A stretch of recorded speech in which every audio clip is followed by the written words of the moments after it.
Oops, magandang hapon mga kabantat. Nakabili po ako ng ube sa Almadina. Niluluto ko pong kakanin. Ihahalo ko sa kakanin. Ito yung nabili ko. Oh my god, ang laki ano. Pinakuluan ko na siya, grabe. Ito ang lumabas. Tinikman ko. Manamis-namis ang laman, grabe. Ayan. Pwede na! Sobrang sarap, grabe. Napapakulo ko lang yan. Tatapos ko lang siyang pakuluan. Tapos nagbabad na din ako ng glutinous rice. Yay! Kasi gagawa ako ng kakanin with matching ube. Alright?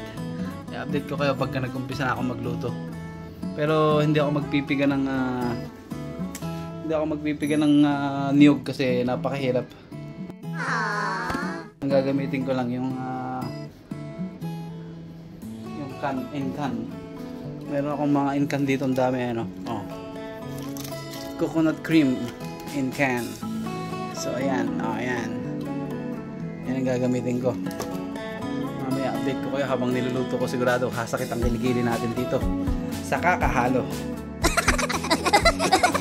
Yan ang ubi, oh, ang sarap po. Hindi ko matiis. Tinipakan ko na ng konti, tinikman ko, grabe, sarap. Tamis-tamis eh. Alright, update ko kayo maya konti mga lods. Ito nga, mag-umpisa na ako. Babalatan ko ngayon tong ubi ko. Babalatan ko muna kasi hindi na mainit eh. Pagkabalat ko, dudurugin ko. Tapos nung magbalat tsaka magdurog, tsaka ako ngayon update ko kayo. At saka yung glutinous rice ko, yung malagkit, umpisan ko nang ipainit. Konting mabusog lang ng konti, yung lumobo lang ng konti. Tsaka ako naaahunin kasi nga maluluto siya mamaya pagka nilagay ko na dun sa gata. Mamaya ako magpapakulo ng gata pag naka-ready na lahat ng mga ingredients ko, katulad nito. Ito medyo matagal balatan to, i-grate ko pa to eh. Dudurugin ko pa. Okay? See you later guys. A few moments later. Oh, ito na nga mga kabantot. Binabalatan ko na. Medyo naka-import ako ng taga-video kaya meron akong taga-video kaya paputol-putol yung video ko kasi nga wala akong taga-video eh. Nagising na yung yung barko. Huh? Eh no, ang laki, sobrang laki yung nabili ko oh. See? Grabe, sobrang sarap, grabe oh. Parang ayaw ko na lutuin, gusto ko lang kain. Sobrang sarap, grabe. Ayan, sige.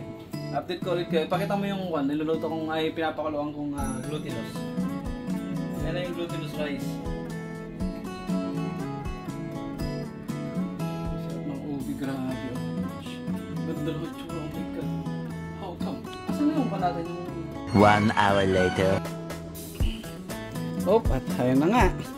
Nadurog ka na ang aking ube. Ganda oh. Grabe oh. Yan siya oh, durog na siya oh. Dinurog ko sa rice cooker. Linamas ko na nga eh. At ito naman yung glutinous rice oh, medyo lumubo na kaya pinatay ko na. At nagpakulo na rin ako ng gata. What? There you go. Pagka kumulo yung gata, lalagay ko na yung glutinous rice. Oh, sorry, maghahalo muna pala ako ng brown sugar. Konting brown sugar para may lasa-lasa siya ng konti. Okay. Here we go. Tuloy-tuloy lang. Mga lods, ang sarap ng grabe, ube. Favorite ko talaga ang ube, my god. Okay, update ko kayo pagka nailagay ko na yung kakanin. Ay, yung kakanin, yung glutinous. Yung malagkit sa ginatan. Sa gata pala, sorry. Yan. 1 eternity later. Oops, kumukulo na po mga lods. Kumukulo na po mga lods. Yan, kumukulo na kaya lalagyan ko na po niya ng brown sugar. Where's the brown sugar, my dear? There you go. Lalagyan po natin ng brown sugar. Pero hindi ko po tatamisan kasi galit ng matamis yung aking may bahay. Yan. Lalagyan ko na po ng brown sugar. At saka, i-update ko kayo maya-maya ang konti. Thank you! Maglalagay na po tayo ng malagkit glutinous rice, baby. Here you go. Lalagyan natin oh.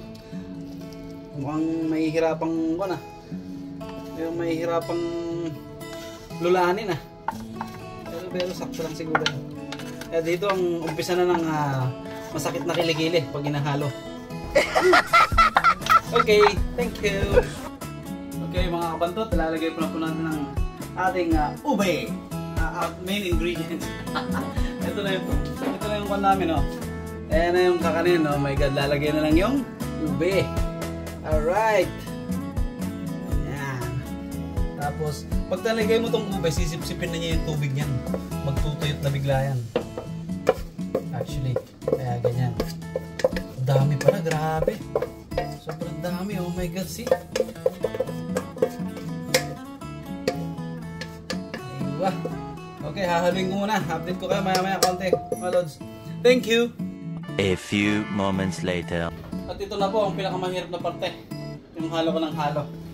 Yung ngawit ang kilikili. Kailangan ba hinahalo? Oo, syempre. Malapit ang maluto eh. Ito, didikit yan eh. Ano ba? Oo. Hindi ko na nilagyan ng food color kasi maganda na ang kulay ng violet kong favorite fruit ko eh. Ang ube eh. Pwede na actually ito eh. Konting kwan ba? Para konting halo pa para tapos may plating natin doon, no? This one. Dito. I-plate natin dito. Ayan. Sarap. May pang-kaon na, may pang-almusal na, may pang-kape na. Everything, habibi. Ang dumi ng kalan. Come to Dubai! Umapaw yung pakulo mo kanina. Oo. Konti. Okay, pag na-plate ko na, papakita ko sa inyo maya-maya. Thank you! Thank you mga lods! Oops, nakapag-plating na nga, heri na. Sobrang dami pa lang. Sobrang dami. Alam mo, done! Oh my god! Kape! Hindi ko na nilagyan ng toppings, tsaka ano tawag nito, hindi ko nilagdagan ng more food coloring kasi nga kuwan tayo, healthy yan tayo eh. Pero gusto ni Mami lagyan pa daw ng toppings yung ano tawag nito, almond. Suggestion, almond. Shredded almond. Shredded almond, oh, shredded almond, that's nice. But it's already cooked. It's Okay na. Just tap it up. It's late. Okay, done! Thank you mga lods. Susunod naman, ubi halaya tayo kasi may bilihan na tayo ng ubi ngayon. Alam ko, dyan lang ako. Sa kapitbahay namin, Madina Supermarket. Hindi na. What the fuck? Madina may. Mango. Sa mango, hindi ko alam. Meron palang ubi silang paninda. Nakita ko lang kanina.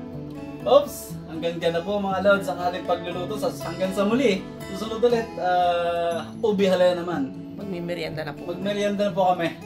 It's time for merienda. Magtitimpla muna ako ng kape. Mami, labas mo na yung kapeng barako natin dyan. Tara. Kain tayo. Let's go!